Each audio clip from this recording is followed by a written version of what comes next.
buugga naxwaha afka Soomaaliga ee Akademiyadda Dhaqanka Wasaaradda Hidaha iyo Tacliinta Sare ee Soomaaliya oo qoray Allaha u naxariistay qoraa Shire Jaamac Axmed oo kamid ahaa guddiga afka Soomaaliga ayaa daabacadiisii labaad lagu soo bandhigay magaalada Nairobi ee xarunta dalka Kenya. waxaana ka soo qayb galay mas'uuliyiin ka tirsan dawladda Soomaaliya, aqoon-yahano iyo qaybaha kala duwan ee bulshada Soomaaliyeed ee ku nool magaalada Nairobi. ugu horeyntii mas'uuliyiinta munaasabadda ka hadlay waxaa kamid ahaa wasiirkii hore ee waxbarashada dawladda federaalka ee Soomaaliya Cabdiraxmaan Daahir Cismaan oo sharaxay muhiimadda uu naxwuhu u leeyahay afkeena hooyo. guddi af Soomaaliga soo hagaajiya la sameeyay marka la yiraahdo oo uu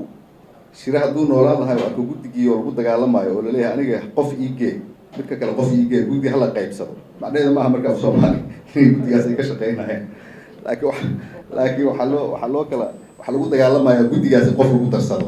waa caloolmo weyn waxyaabaha qaarkood in ma arkaysa uu dhaqankeena saas noqdo ma garad dadkii ma arkaysa waxaan juhdiga soo galiyayna waxay ku noqonaysaa niyad jab ay ku noqonaysaa ayagoo qabriga ku jira xataa runta marka ay sheegay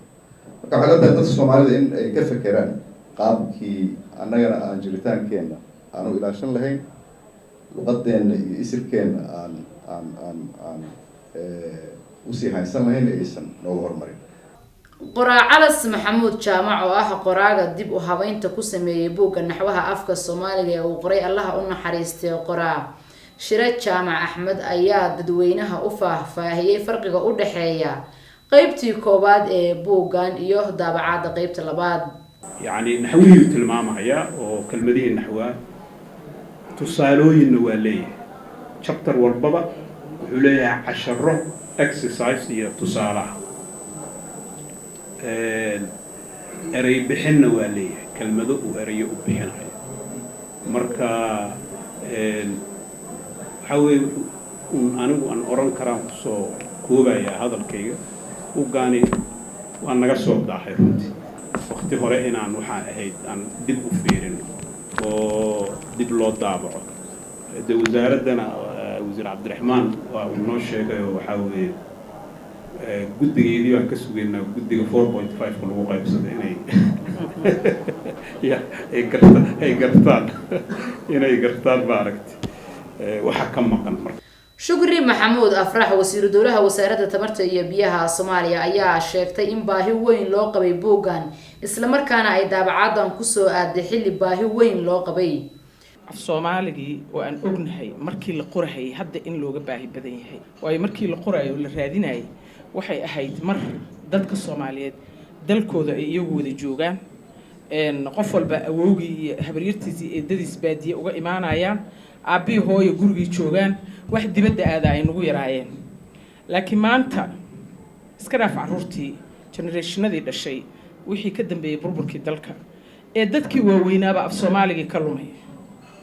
dadkii anigoo kala ah ku iga waaweynaa oo Yurub tagay baa markay rabaan inay wax ku sheegaan wax ku leeyahay maxay ahayd maxaa af Soomaali lagu dhihi jiray bay ku leeyihiin waxaan macno lahayn marka waxaan qabaa maalintii uu Adeer Shire ururinayay buuggan maanta looga baahi badan yahay Calas Maxamuud Jaamac aad iyo aad baad ugu mahadsan tahay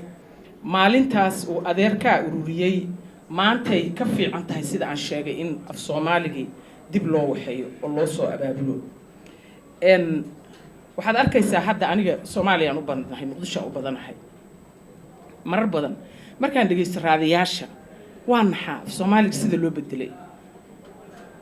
gawar uu ninku leeyahay gawar af Soomaaliga ma jirto hadallada ay isticmaalayaan marka aragto waxaad adaan naxay af Soomaaliga oo dhan baa baaba'ay.